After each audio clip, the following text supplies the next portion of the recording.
guys, good evening. Mayroon lang akong i-share sa inyo guys na nalit ang regalo ng amo ko. Yung amo ko dati guys, nga sa nung nag-alaga pa ako sa aso, yung mga ka-whitey friend ko, yung alam nila yan na nagtatrabaho ako dati sa aso. Ayan guys, pinadalhan na naman ako guys ng regalo. Ayan pinalalamob niya ngayong gabi. Kaya samahan nyo ako guys. Ating bubuksan kung ano ito ang mga laman. Diba?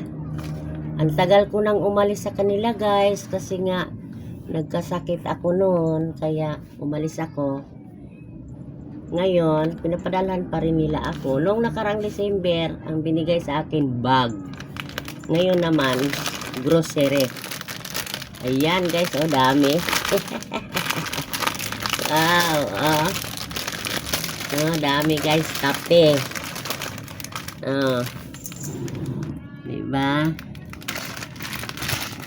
Bait ng amo ko guys, no?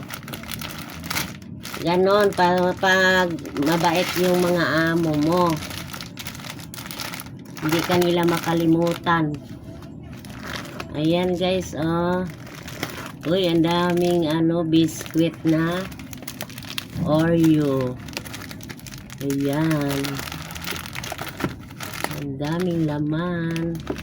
Uy, Eden cheese. Ano ito? Hindi ko alam to. Pagkain ba ito? Dairy milk.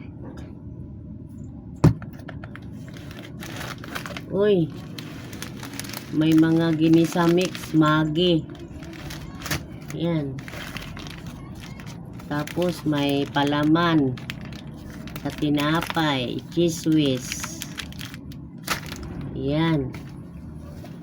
Diba, may Toblerone pa guys, Toblerone chocolates. Ayan, Ang dami.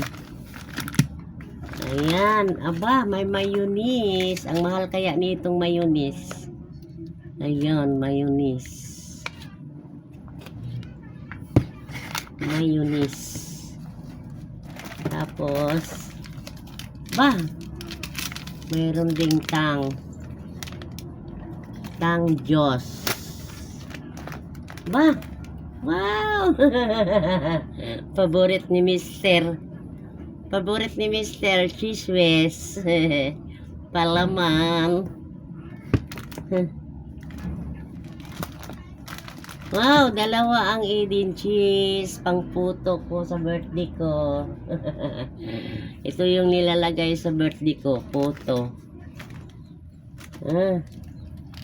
Wow, may gatas din.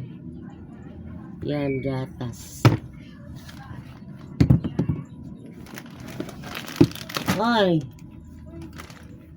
Ayan. Panghanda nga to sa birthday ko yung iba siguro. Ano naman ito? Spaghetti. Ayun. Ayan guys, spaghetti. Ayan.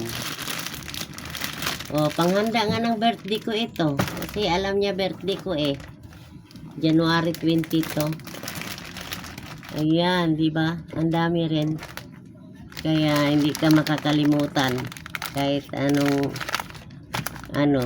akala ko nga wala na akong ganito kasi matagal na akong umalis Pero bigla na lang siya nag-chat sa akin na bigyan niya raw ako ng munting regalo. Ito pala yun. Maraming salamat guys. Thank you sa inyong lahat. Yan lang ang pinadala ni madam ko. Ayan. Marami na din yan. Siguro mga abot na? Yan Marami-rami na din. Panghanda.